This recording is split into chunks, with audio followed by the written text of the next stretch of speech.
Hey everyone, I'm here with a brand new RavensFilm update, obviously, because you clicked the video because of the title on it. And I have a whole lot of things to go through, so I'm not going to start this thing off like I usually do, saying I got a couple of quick things, going to try and rush through as fast as possible. Got a lot of things, might take a while, and let's just jump into it. And that things are going okay. Things are kind of on an upswing a little bit for a couple of things, trying to get more focused and more determined to get certain things moving forward. But talking about, let's start out with some of the forever cinematic stuff, and that probably won't be going to see many new release films this month. I kind of want to be interested in seeing Man from U.N.C.L.E., and I guess since it fizzled out at the box office this weekend, I'm probably going to have to go see it sometime soon.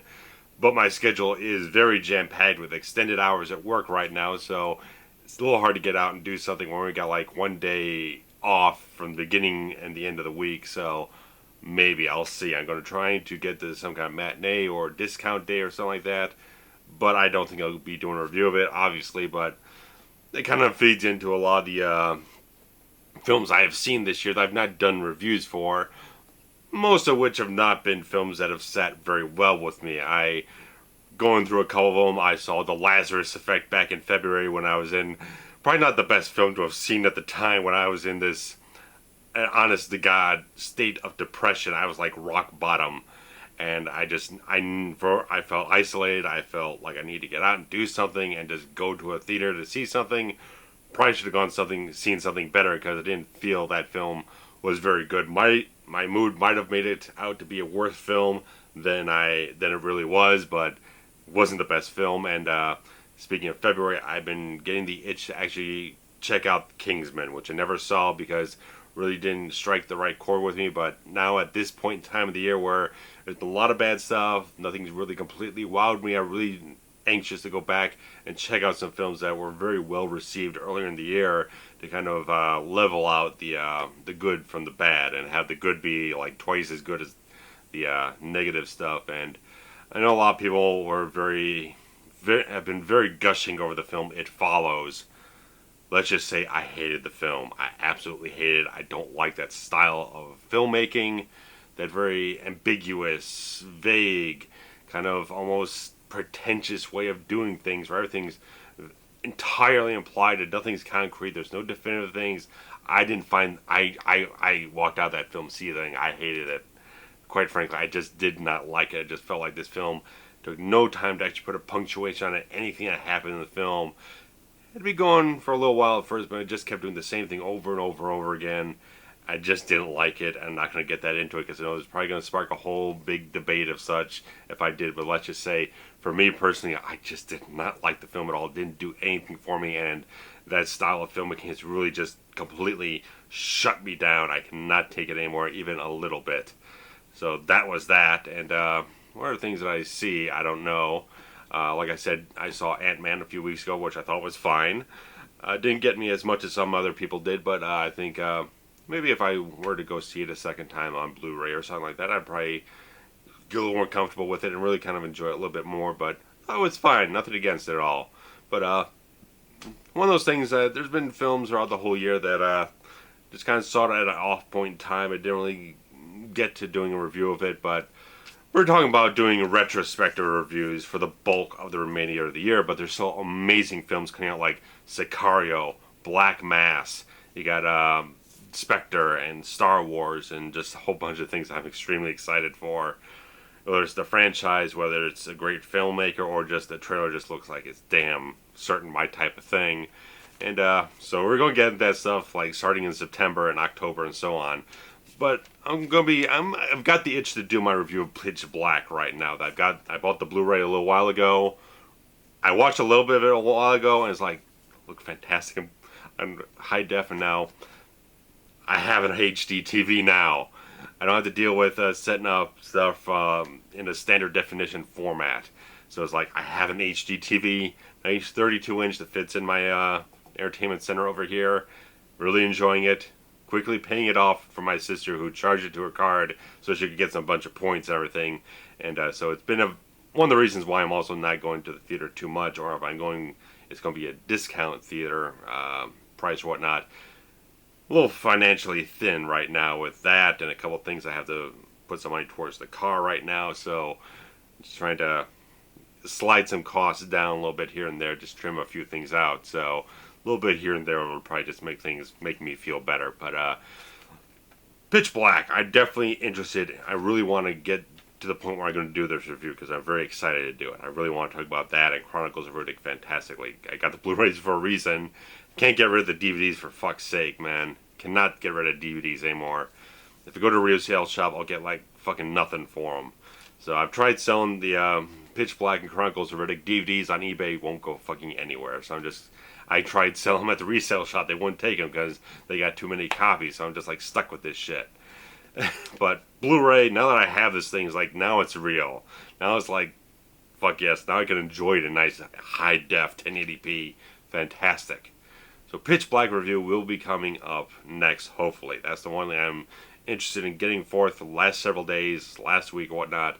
Really want to get to it, just a matter of managing my time properly, because now with the extended hours at work, I don't get home till like 8:30 at night, and it's a little hard to kind of manage the time then to actually sit down and watch a 2-hour film, then get up and do all the review stuff. It's a little harder to do that at the end of the day, so I'm going to try and work on it when I can. But, so we got that, and speaking of things, now, this is not me spending money that I have to spend on something else because, essentially, of my work, sales budget bonus system, it's just a point system now instead of getting cash. They changed that about 1.5 years ago. But right now, because you get points for everything, and you can use those points to buy stuff off of a certain internal website, which a bunch of random products, whatever it is. And about a week ago, I really need to make myself feel better. Do something to make myself feel better. And lo and behold, when I went on the site, there were some Blu-ray titles that fit within the amount of points that I had to buy. Well, first off, the smaller one, the 2. I love The Shadow. I love this movie. Fantastic. Always have. And now I have the Shout Factory Collector's Edition. I've had the I bought it off of iTunes in HD and didn't do too much with that, but I've had it on there. But it's like, well, if I ever want to watch it, I gotta hook the damn iPod up to the TV using the AV cable. So it was like not terribly convenient. So I haven't watched it that many times since I bought that. But now I've got the Blu-ray. I've been wanting to get this for a while. It's not fantastic features. There's a couple of interviews, but I love this film. I really, really love this film. I love Russell Mulcahy's style. His visual style in this whole thing is fantastic. I love Alec Baldwin in this film. John Lone as Shiwan Khan. I just love everything with this film. Always have, always will. So fantastic to have this. And the big one here, more Shout Factory, Anchor Bay, Halloween Deluxe Edition Complete Collection. Everything is in this box now. I have the Halloween 6 Producer's Cut on Blu-ray because they had announced that this September they were going to do a standalone release of it, and I pre-ordered it on Amazon. It's like, I'm going to get this one way or another, so I might as well pre-order it now. If I find another deal, I can cancel it, and it's like, I can't find anything else on this site that's going to be worth this much money, this many points. And it's like, I went for it. I just went for it, man. And this is every Halloween film. I haven't watched the Rob Zombie films. I'm not a fan of Rob Zombie as a filmmaker. And there's obviously various films in the franchise I don't like, but it's like, for what I'm getting, and it's like, I can't spend the money anywhere else. It's not like I took like $200 out of my bank account to pay for this. This is probably the best way I'm ever going to be able to get a lot of this content on a way that really doesn't affect my financial standing. It's like, it's something there that I have to use towards some type of purchase. Might as well. It's just like, whatever the case. And yes, indeed, I will be covering some of these sequels on Forever Horror Month. I'm thinking about 4, 5, and 6. Because that's sort of trilogy arc of sorts in those films that I actually, it's kind of haphazard, it's clunky, it's not streamlined, but I enjoy those films. And I did Halloween and Halloween 3, and I've been a big fan of Halloween 2, the original one from Rick Rosenthal, but maybe sort of, well, I don't want to overload it with just one franchise. I've had a sort of general list of things to cover, and I don't want to overloaded with too many Halloween films. I want to get in some other things, such as like The Changeling or Final Destination or various, a couple other things. So keeping a nice short list of things I really do want to cover, and if anything else comes out on beyond that with the time I might have, gravy and all that. So that's fantastic. It's like this all just showed up today, and fantastic. It's like I had to double check everything, make sure I got the exact, they sent me the right version, and yeah, this is the right version. So yippee. And now I've got to sell the damn DVDs. DVDs of a couple of these films, even the Shout Factory of Halloween 3 that I did a review off of last Halloween. Now, a reason to sell them is like, it doesn't even matter how much I particularly get for them, but I'd like to at least get maybe 10 bucks. Who knows?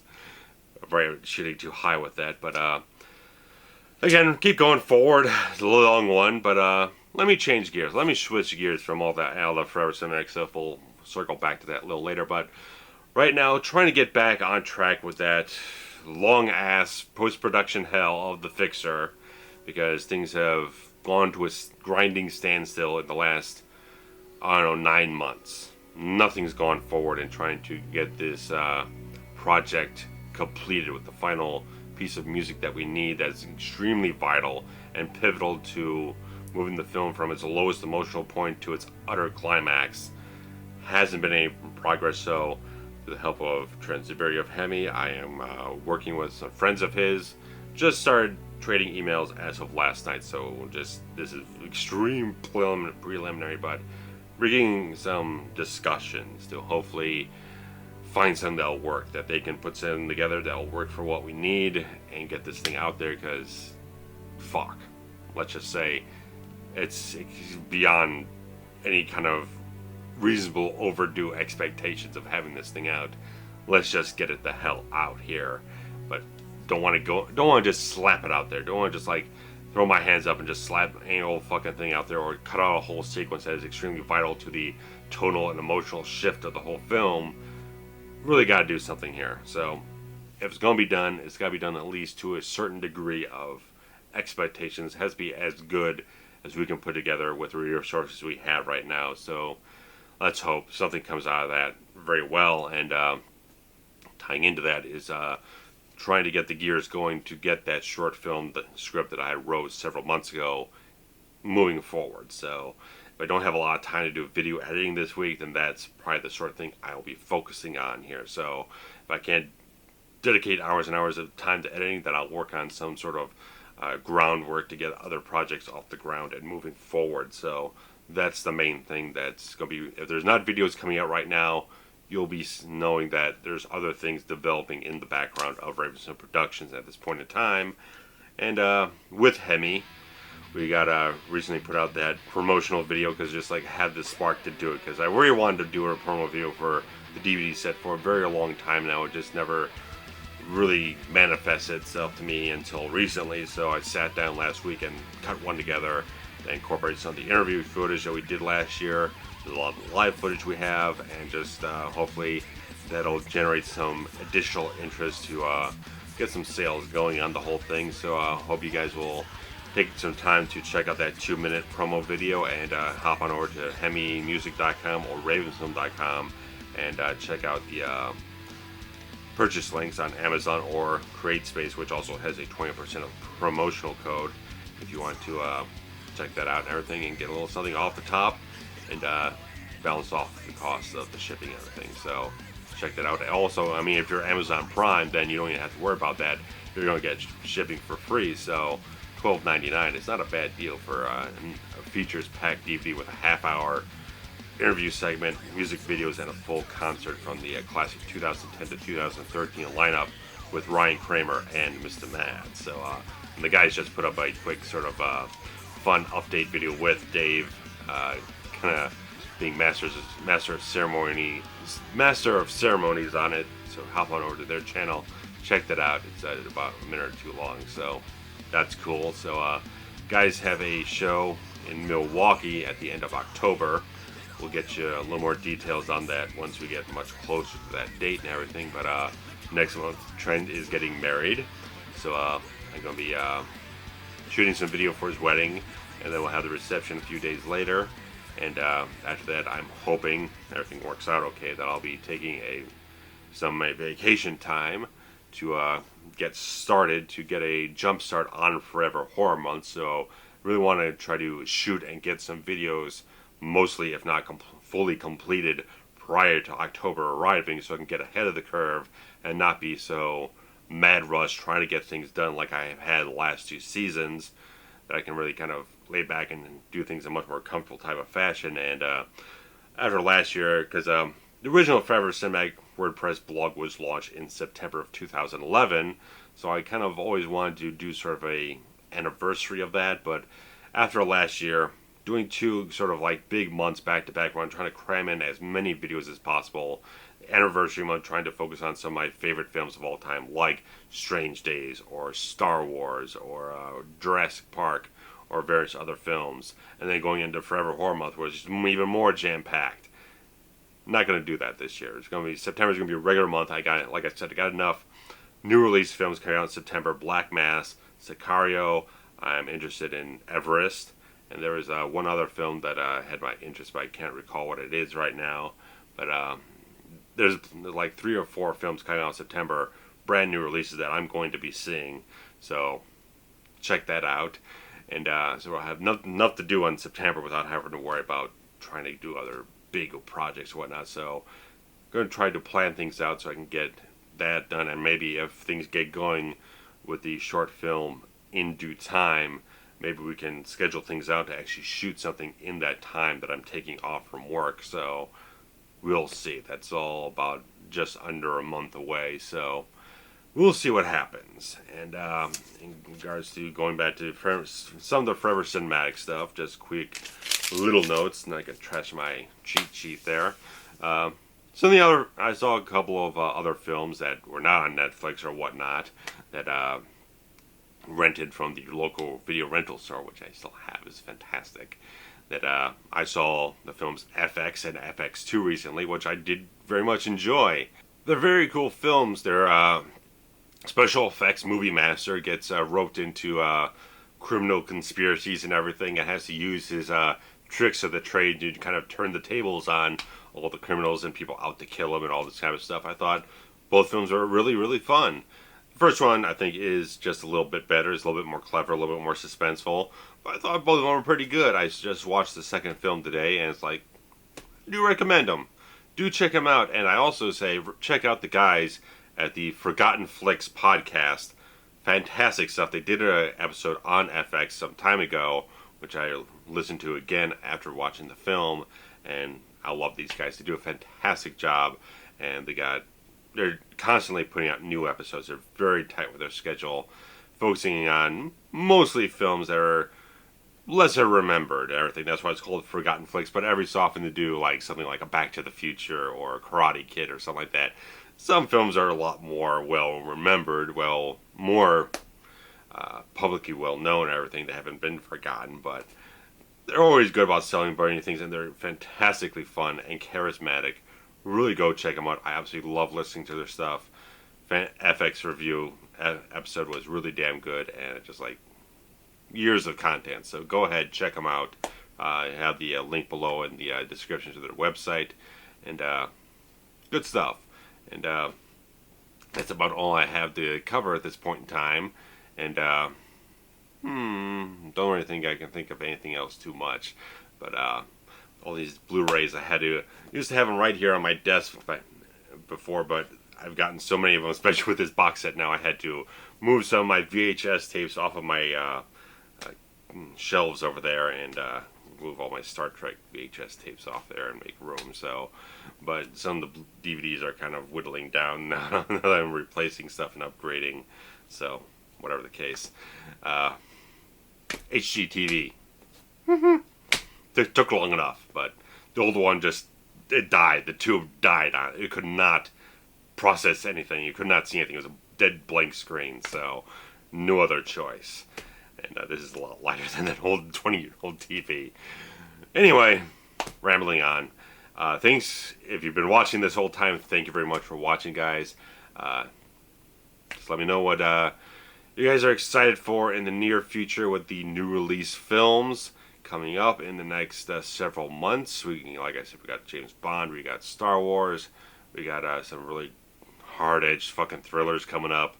I'm really excited for some stuff, so let's hope everything is really great at the latter end of this year. So I'm excited. Hope you guys are excited too, and a lot of stuff to go on, so I'm going to cut out of here. Thanks for watching, guys. Make sure you jump on over on social media sites that follow RavensFilm Productions, Twitter, Facebook, Instagram, Tumblr, whatever. Go check it out, and thanks for watching. See you guys soon. Bye-bye.